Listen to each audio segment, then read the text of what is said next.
Hi guys, ಈ ವಿಡಿಯೋದಲ್ಲಿ ಭಾರತದ ಟಾಪ್ 10 ಶ್ರೀಮಂತ ಕ್ರಿಕೆಟಿಗರು ಯಾರು ಅನ್ನೋದನ್ನು ತಿಳ್ಕೊಳ್ಳೋಣ. ಬನ್ನಿ ಯಾರು ಅಂತ ನೋಡೋಣ. ನಂಬರ್ 1 ಅಜಯ್ ಜಡೇಜಾ. ಇವರು ಭಾರತದ ಮಾಜಿ ಆಟಗಾರ. ಇವರ ಒಟ್ಟು ಆಸ್ತಿ 1450 ಕೋಟಿ. ನಂಬರ್ 2 ಕ್ರಿಕೆಟ್ನ ದೇವರು, ಕ್ರಿಕೆಟ್ನ ಲೆಜೆಂಡ್ ಸಚಿನ್ ತೆಂಡೂಲ್ಕರ್ ಅವರು. ಅವರ ಒಟ್ಟು ಆಸ್ತಿ 1250 ಕೋಟಿ. ನಂಬರ್ 3 ಆಧುನಿಕ ಕ್ರಿಕೆಟ್ನ king, youth icon Virat Kohli. ಇವರ ಒಟ್ಟು ಆಸ್ತಿ 1050 ಕೋಟಿ. ನಂಬರ್ 4 ಕ್ಯಾಪ್ಟನ್ ಕೂಲ್, ಭಾರತ ತಂಡದ ಮಾಜಿ ನಾಯಕ MS ಧೋನಿ. ಇವರ ಒಟ್ಟು ಆಸ್ತಿ 1000 ಕೋಟಿ.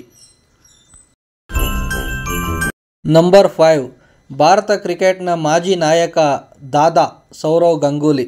ಇವರ ಒಟ್ಟು ಆಸ್ತಿ 700 ಕೋಟಿ. ನಂಬರ್ 6 ಭಾರತ ತಂಡದ ಡ್ಯಾಶಿಂಗ್ ಓಪನರ್ ವೀರೇಂದ್ರ ಸೆಹ್ವಾಗ್. ಇವರ ಒಟ್ಟು ಆಸ್ತಿ 342 ಕೋಟಿ.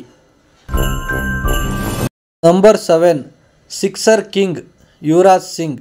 ಇವರ ಒಟ್ಟು ಆಸ್ತಿ 291 ಕೋಟಿ. ನಂಬರ್ 8 ಭಾರತಕ್ಕೆ 2 ವಿಶ್ವಕಪ್ ಗೆಲ್ಲಲು ಪ್ರಮುಖ ಕಾರಣವಾದ ಗೌತಮ್ ಗಂಭೀರ್. ಇವರ ಒಟ್ಟು ಆಸ್ತಿ 265 ಕೋಟಿ. Number 9 mister IPL Suresh Raina. ಇವರ ಒಟ್ಟು ಆಸ್ತಿ 215 ಕೋಟಿ. ನಂಬರ್ 10 ಭಾರತಕ್ಕೆ 2 ICC ಟ್ರೋಫಿ ಗೆದ್ದುಕೊಟ್ಟ ನಾಯಕ ರೋಹಿತ್ ಶರ್ಮಾ. ಇವರ ಒಟ್ಟು ಆಸ್ತಿ 214 ಕೋಟಿ. ಇನ್ಫಾರ್ಮೇಷನ್ ನಿಮ್ಗೆ ಇಷ್ಟ ಆಗಿದ್ರೆ ಲೈಕ್ ಮಾಡಿ. ಇಂಥ ಹೆಚ್ಚಿನ ವಿಡಿಯೋಗಳಿಗಾಗಿ ನನ್ನ ಯೂಟ್ಯೂಬ್ ಚಾನಲ್ನ ಸಬ್ಸ್ಕ್ರೈಬ್ ಮಾಡ್ಕೊಳ್ಳಿ. ಮತ್ತೆ ಸಿಗೋಣ. ಬಾಯ್.